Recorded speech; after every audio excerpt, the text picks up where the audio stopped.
Assalamualaikum warahmatullahi wabarakatuh. Sebelumnya terima kasih kepada Bapak Yusuf sebagai dosen dan teman-teman saya yang saya banggakan. Kali ini saya akan membahas tentang manajemen fungsi dan gaya. Dan ini adalah nama anggota kami. Anggota kami terdiri dari yang pertama ada Amelia Sasmita Dewi, yang kedua ada Haikal Al-Hafiz, yang ketiga ada Miranda Nur Khalifah, yang keempat ada Yeni Dewi Atika. Dan ini adalah beberapa materi yang akan dibahas. Yang pertama, menjabarkan manajemen dan fungsi-fungsinya. Yang kedua, menjelaskan berbagai peran manajer dan pemimpin. Yang ketiga, menghubungkan antara teori perilaku dan kepemimpinan. Yang keempat, mengenali tentang manajerial masa depan. Manajemen dan fungsi-fungsinya. Pengertian manajemen. Kata manajemen berasal dari bahasa Perancis kuno yang memiliki arti seni melaksanakan dan mengatur. Sedangkan secara universal, manajemen adalah seni mengatur penggunaan sumber daya manusia dalam suatu organisasi untuk mendapatkan kinerja yang tinggi dan maksimal dalam berbagai tipe organisasi profit maupun non-profit. Dalam manajemen terdapat seseorang yang bertugas untuk melaksanakan manajemen itu, yakni bertugas mengatur, mengorganisir, dan mengontrol suatu organisasi tadi. Sosok ini biasa kita sebut sebagai manajer. Pengertian manajemen menurut para ahli. Menurut Mary Parker Follett, manajemen sebagai seni menyelesaikan pekerjaan melalui orang lain. Definisi ini berarti bahwa seorang manajer bertugas mengatur dan mengarahkan orang lain untuk mencapai tujuan organisasi. Selanjutnya, menurut George Robert Terry, manajemen adalah suatu proses atau kerangka kerja yang melibatkan bimbingan atau pengarahan suatu kelompok orang-orang ke arah tujuan-tujuan organisasional atau maksud-maksud yang nyata. Selanjutnya, menurut Ricky W. Griffin, sebuah proses perencanaan, pengorganisasian, pengkoordinasian, dan pengontrolan sumber daya untuk mencapai sasaran secara efektif dan efisien. Efektif berarti bahwa tujuan dapat dicapai sesuai dengan perencanaan, sementara efisien berarti bahwa tugas yang ada dilaksanakan secara benar, terorganisir, dan sesuai dengan jadwal.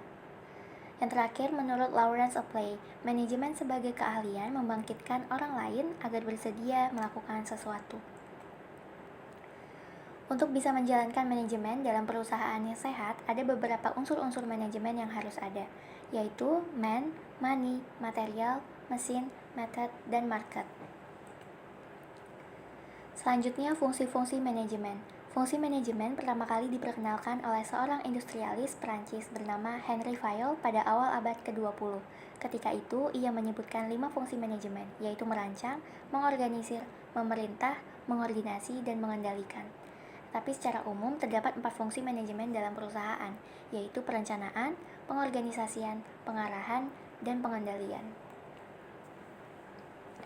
Yang pertama ada planning atau perencanaan, merupakan fungsi yang terpenting, karena tanpa adanya perencanaan, maka fungsi-fungsi lain tidak dapat dilaksanakan dan tentunya tujuan manajemen tidak akan tercapai. Yang kedua ada organizing. Manajemen bertugas untuk mengelompokkan orang, tugas, tanggung jawab, dan wewenang sesuai porsi sehingga mencapai tujuan organisasi itu sendiri secara bersama-sama. Yang ketiga ada directing. Dalam fungsi pengarahan ini, fungsi manajemen adalah untuk meningkatkan efektivitas dan efisiensi kinerja para anggota secara optimal dalam mencapai cita-cita perusahaan. Dan yang terakhir ada controlling. Fungsi pengendalian ini adalah manajemen untuk menilai kinerja para anggota sesuai standar yang telah dibuat, kemudian melakukan perubahan dan perbaikan jika terdapat hasil penilaian yang kurang baik. Dalam hal ini, perusahaan perlu menyiapkan rencana perusahaan agar fungsi ini dapat berjalan dengan baik dan efisien sehingga tidak menghabiskan banyak biaya. 2. Manajemen dan fungsi-fungsinya. Perbedaan manajer dan pemimpin. Yang pertama yaitu pemimpin membangun visi, sedangkan manajer membangun tujuan. Seorang pemimpin memiliki pemikiran visioner terhadap perusahaan pada masa yang akan datang. Pemimpin akan berpikir lebih jauh ke depan dibandingkan dengan karyawan biasa. Pemimpin akan mengajak semua stakeholder untuk mencapai visi yang sudah dibuat. Sedangkan manajer lebih fokus pada untuk mengatur, mengukur, dan mencapai tujuan yang sudah dibuat oleh seorang pemimpin. Manajer juga selalu berusaha untuk memastikan visi yang dibuat seorang pemimpin perusahaan agar bisa terlaksana. Yang kedua yaitu pemimpin memiliki pengikut, sedangkan manajer memiliki bawahan. Pemimpin memiliki jabatan yang tinggi, sehingga apa saja yang diperbuat dan diperintah akan ditiru dan dikerjakan oleh karyawan. Untuk itu, pemimpin harus menjadi teladan untuk semua karyawannya. Sedangkan untuk manajer, hanya memiliki beberapa bawahan saja sesuai dengan divisinya. Karyawan akan bekerja sesuai arahan dari manajer untuk mencapai target yang telah disepakati. Yang ketiga yaitu pemimpin memikirkan proses sedangkan manajer memikirkan hasil. Dalam suatu pekerjaan, pasti ada proses yang dilakukan oleh karyawan untuk mencapai suatu keberhasilan ataupun kegagalan. Pemimpin akan melihat ini sebagai pembelajaran ke depannya dan dijadikan bahan evaluasi agar tidak terulang.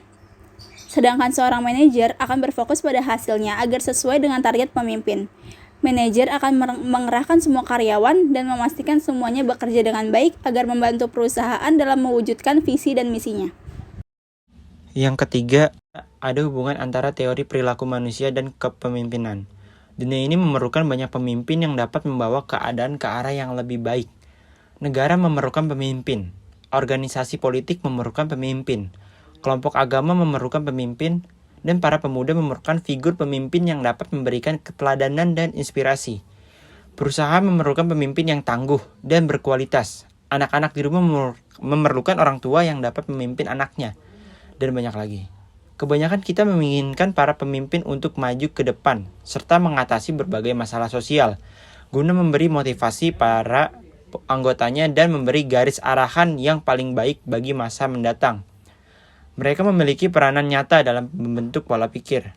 Mereka berfungsi sebagai simbol dari kesatuan moral masyarakat.